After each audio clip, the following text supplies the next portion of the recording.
Hi there, this is Jacqueline with Nickel and Dime Decor, and thank you so much for joining me. We are on and we're in the process of doing Zigzag Squares quilt, and I've had part one, this is part two. Just want to briefly show you this again. QuickQuilts.com, December, January 2018 issue, if you would like to do the quilt. You will need, it says 24 fat quarters. I did not have all fat quarters. I just had bits and pieces, stashes, but you must have at least enough room for 18 3.5-inch squares. And the reason I say that is you want 6, 6, and 6 at least. You want it to show, 3 different times. Now, I think they have on this every color there is imaginable, and I don't know that they have any duplications, but I do. And I only came up with about 14 different fabrics. So I have some that have 2 rows and a couple of them have 3. But you will need 144 in each panel. And I go through this several times. I'm just reviewing because I want you to make this. It's something a beginner quilter can do for sure and for certain. Okay, let's get, I've got it laid out on the bed, and look at this beauty. My colors are not anything like these colors. This is real pretty, but I think mine's even prettier. So let's see what we've got.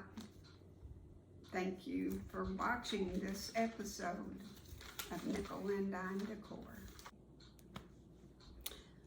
Okay, everybody, I wanted to show you the first panel is pieced together, pressed, and ready to go.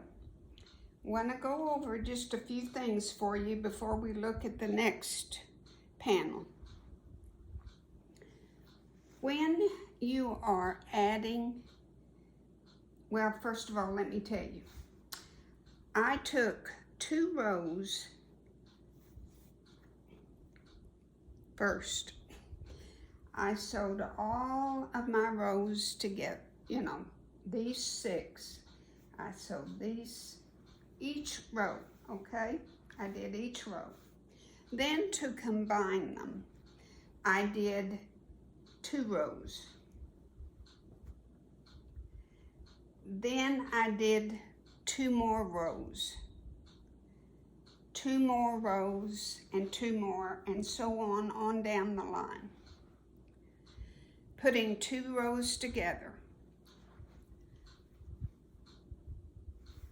My reason for that is that to stay away from the bulk and stay away from having just a long panel.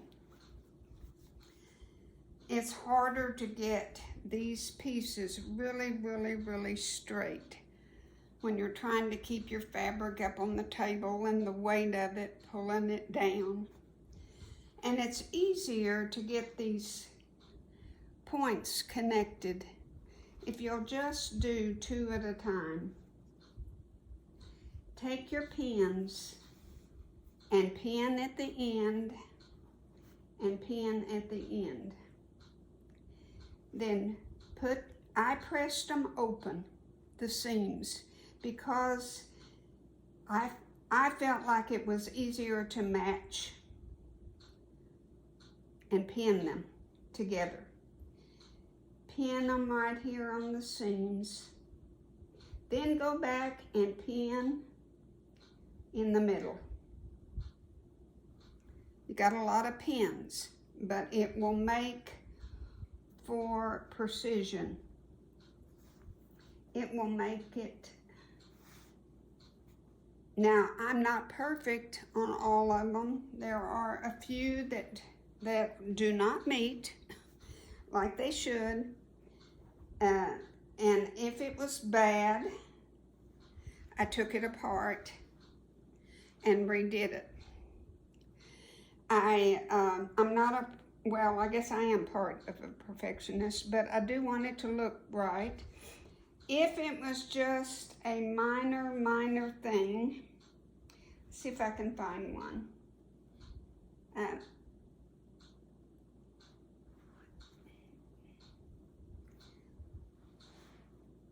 I didn't worry about it.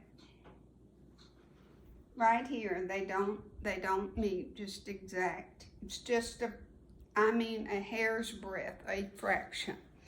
It's okay. I'm just not gonna sweat it.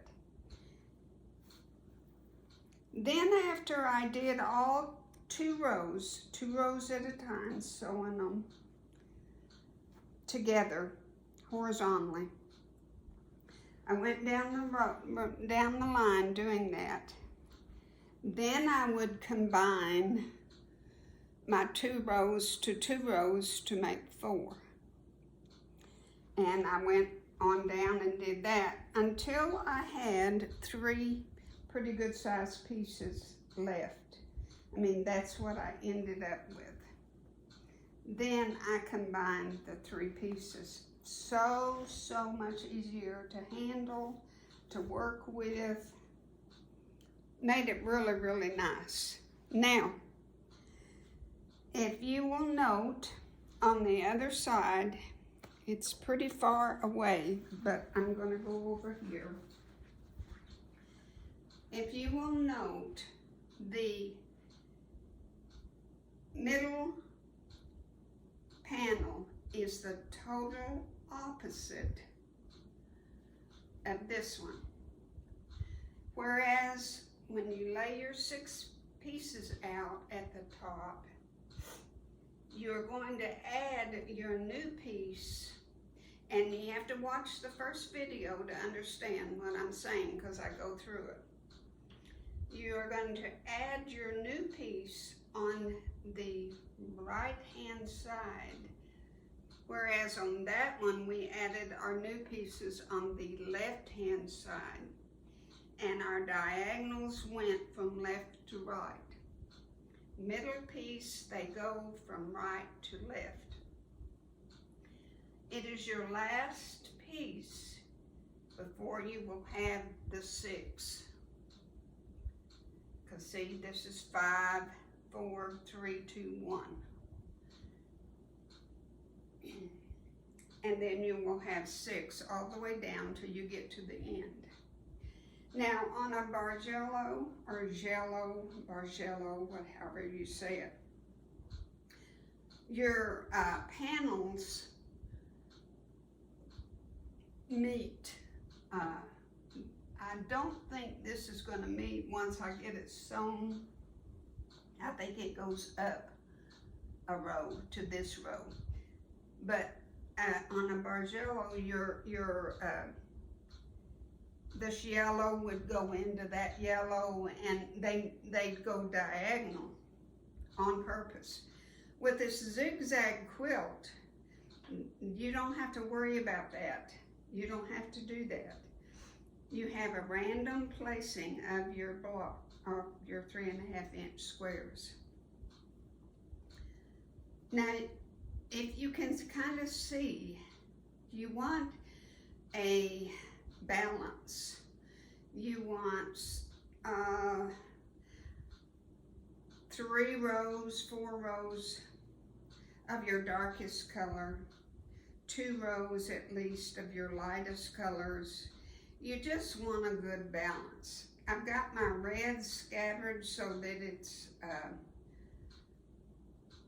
it equals, balances out all over.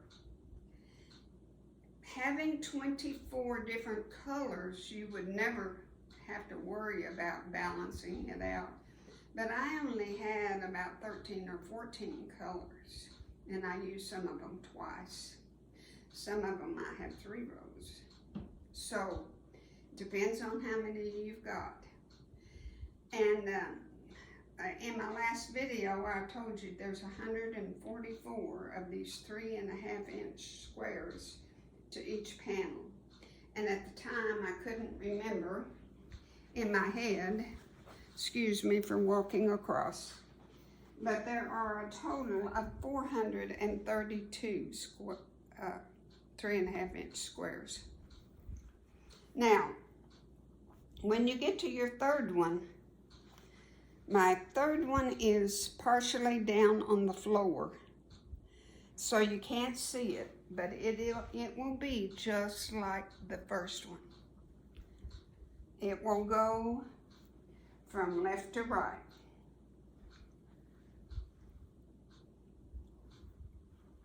And when you get, I didn't have room for it on the bed, or I would have put it on there. And this second panel is not pieced. I've just got my fabric laying out there. But when you get the third one on, you can really see the zigzag. It just really stands out. So, we're moving along. Now, you know, it takes a little bit of time to sew 6 squares together, 24 rows, and then sewing them horizontal rows together. But it isn't any more time consuming than making any other quilt top, I don't think. And it's so much easier for beginners. So I hope you, I hope you're working on it with me. I hope you'll make one. It's just a scrappy quilt to use up some of your stash. It's really good for that. Thank you for watching. Bye.